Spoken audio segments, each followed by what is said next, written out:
So while I was in Texas, I got to have a conversation with Stifling, who is from Cholla Bitcoin Mining, a smaller Bitcoin mining company, but they are very well known for their innovation and their ideas. And in this conversation that we were having, we were discussing the application process for getting power from the utility company, and also his ideas for something called an intermittent power request. So here's our conversation.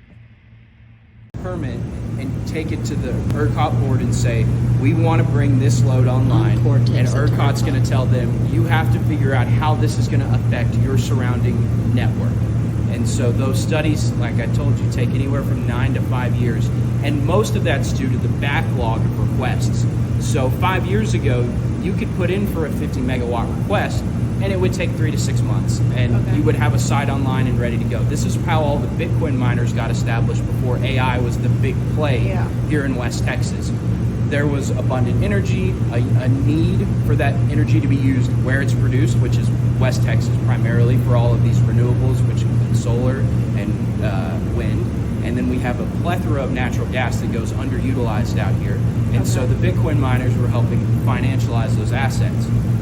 Now, what's happened is now that AI is using just as much, if not more power than the Bitcoin miners, the requests are coming in. These are high ticket, high margin items. You know, your return on capital for AI right now is tremendous.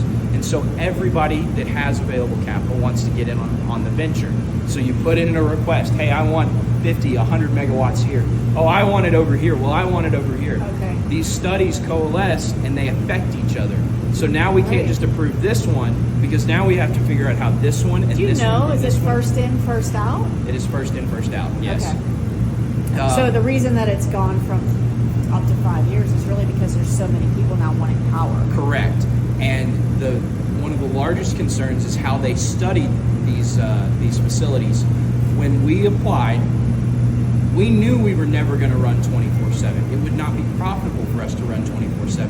But Encore and ERCOT at large have to assume that we're going to be using power at all times. Right. That is how all of these studies are done.